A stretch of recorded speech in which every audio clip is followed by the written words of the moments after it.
Olá, estamos começando mais um programa Odontologia para Todos e hoje recebemos o cirurgião dentista Rogério Zambonato, mestre e doutor em cirurgia e traumatologia bucomaxilofacial. Seja bem-vindo, Rogério. Muito obrigado, um prazer, sempre uma honra poder compartilhar um pouquinho da experiência com pessoas amigas, né? Muito obrigado, Rogério. Rogério, quem é o Rogério? Ciclista? Paulista? Quem que é o Rogério? Conta pra gente um pouquinho. Rogério é um paulista do interior de São Paulo, vim de Bauru, cheguei em Brasília em 2000 e o Rogério teve uma oportunidade, um berço muito abençoado de ter nascido numa família que sempre fez serviços ao próximo, né? Então eu tive a oportunidade quando criança de ter a convivência dos pais e meu pai foi idealizador de um hospital onde atendeu 120 mil pacientes e a gente vivia esse dia a dia de convívio com esse paciente dentro do hospital e era nosso jardim onde a gente brincava. Era o tio Gastão, famoso tio Gastão do Centrinho. Isso, famoso tio Gastão do Centrinho. Tio Gastão que criou e idealizou esse hospital e então a gente passava o tempo todo lá e durante essa minha jornada os encontros em casa normalmente estavam relacionados a outros profissionais, pessoas que vinham de fora para fazer formação no hospital e acabei conhecendo a cirurgia ortognática, aonde eu me apaixonei. Então o Rogério é um apaixonado desde a adolescência pela cirurgia por ter tido uma oportunidade única de poder estar exposto a essa área que hoje está tão em voga, mas a gente teve a oportunidade desde 78, quando foi a primeira cirurgia idealizada no país. A gente estava, na verdade, eu era uma criança de 5 anos, mas o processo estava germinando lá dentro de Bauru. E o ciclismo? O ciclismo ele vem como uma terapia, né? Hoje é a minha terapeuta. Eu passo horas na bicicleta.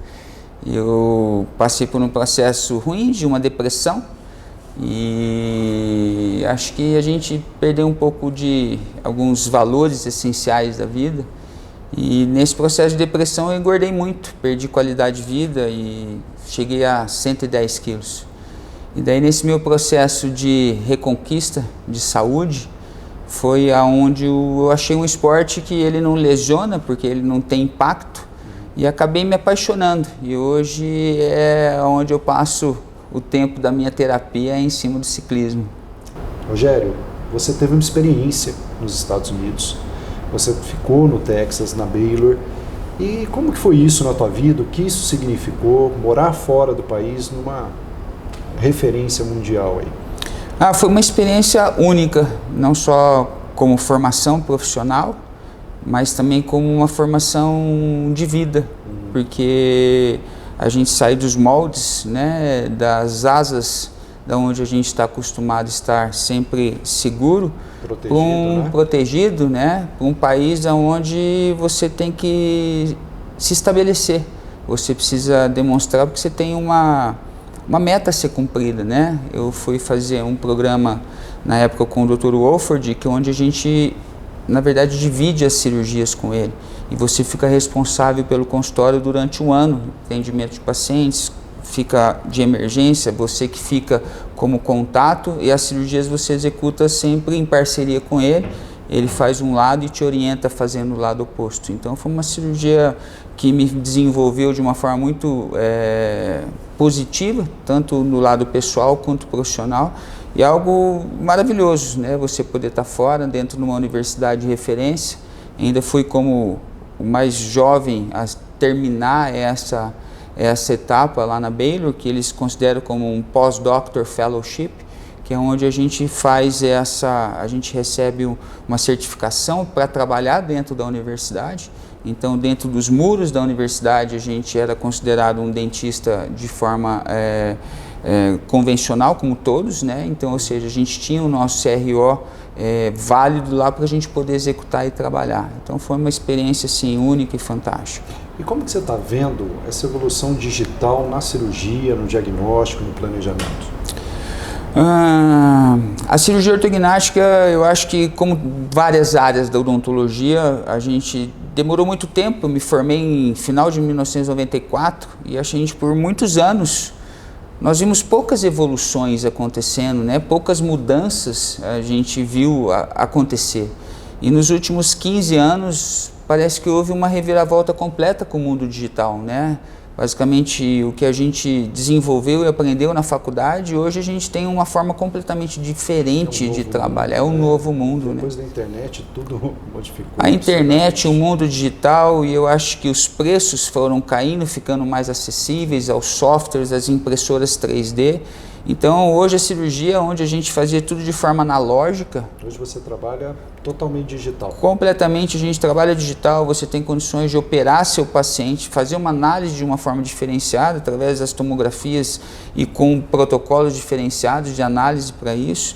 Você consegue operar seu paciente de antemão já no computador, então prevendo as possíveis situações mais complicadas que você possa enfrentar.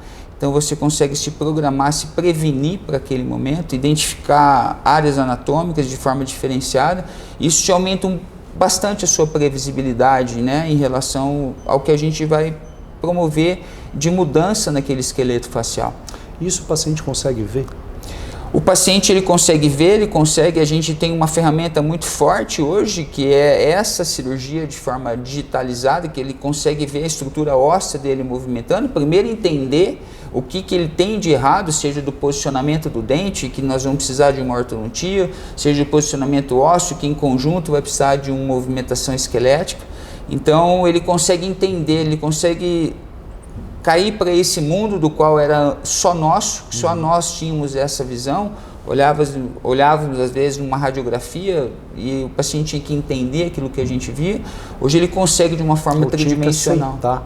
Aceitar o que a gente fala. Hoje eu acho que é mais fácil de demonstrar para ele. De ele visualizar, de ele entender, né? Como se fosse uma maquete que ele está vendo de um projeto que está sendo executado, e da onde ele consegue entender e inclusive palpitar às vezes para pequenas movimentações que a subjetividade estética, quando envolvida, que o nosso objetivo número 1 é função, mas quando há uma limitação ou uma possibilidade de melhoria estética, ele consiga opinar nesse tratamento. Rogério, e com essas tecnologias, você vê uma melhora na execução da cirurgia?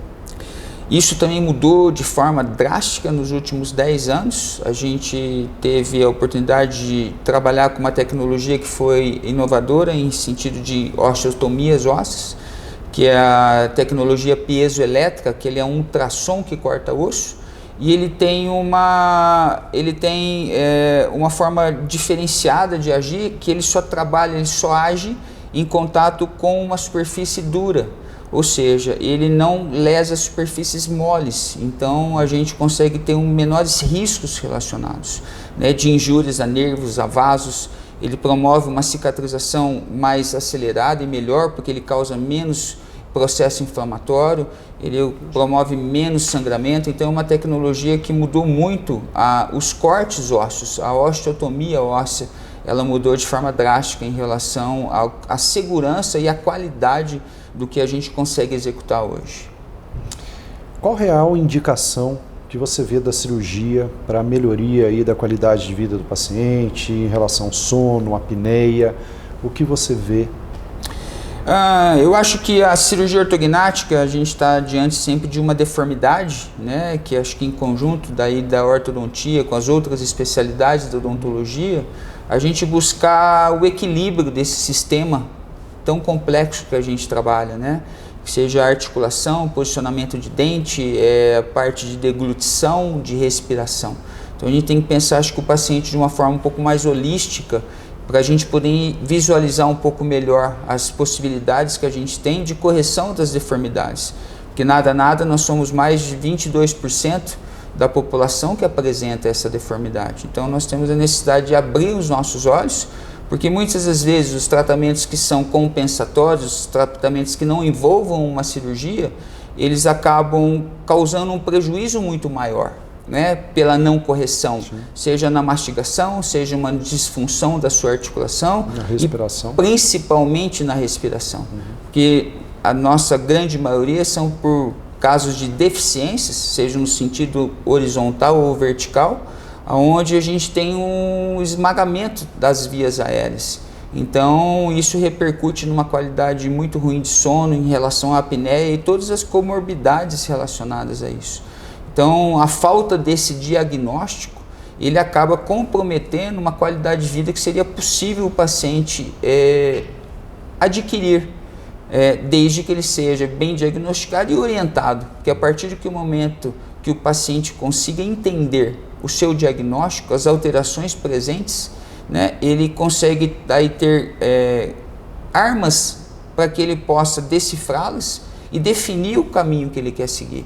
Né? Antes isso ficava muito em nossas mãos, mas eu acho que a partir do momento que a gente demonstra e nós passamos o poder de decisão para ele de buscar ou não o tratamento, eu acho que ele tem uma condição e cada dia mais frequente dessa melhoria dessa nossa qualidade de vida, da longevidade, né? Que por mais que você tenha uma excelente alimentação, que você seja um excelente esportista, se nós não tivermos uma boa qualidade do sono, a nossa longevidade com certeza vai estar comprometida, né? Então o sono ele vem em voga, ficando cada dia mais presente. Longevidade também seu desempenho durante o dia. Desempenho, sua parte hormonal, parte você toda é relacionada ao alterado, sistema. Né? Queria saber de você como que foi a pandemia para você, como que você viu os seus pacientes, se aumentaram as cirurgias depois da pandemia em relação a problemas de desarranjo de côndilo. Nesse sentido, teve alguma mudança? O que notei durante a pandemia, em primeiro lugar, os pacientes tiveram muito medo inicialmente, né, pela lotação que os hospitais ficaram. Então, querendo ou não, todo procedimento cirúrgico envolve riscos, e um dos riscos é a gente precisasse, coisa que é muito raro para um procedimento de cirurgia ortognática, de uma UTI.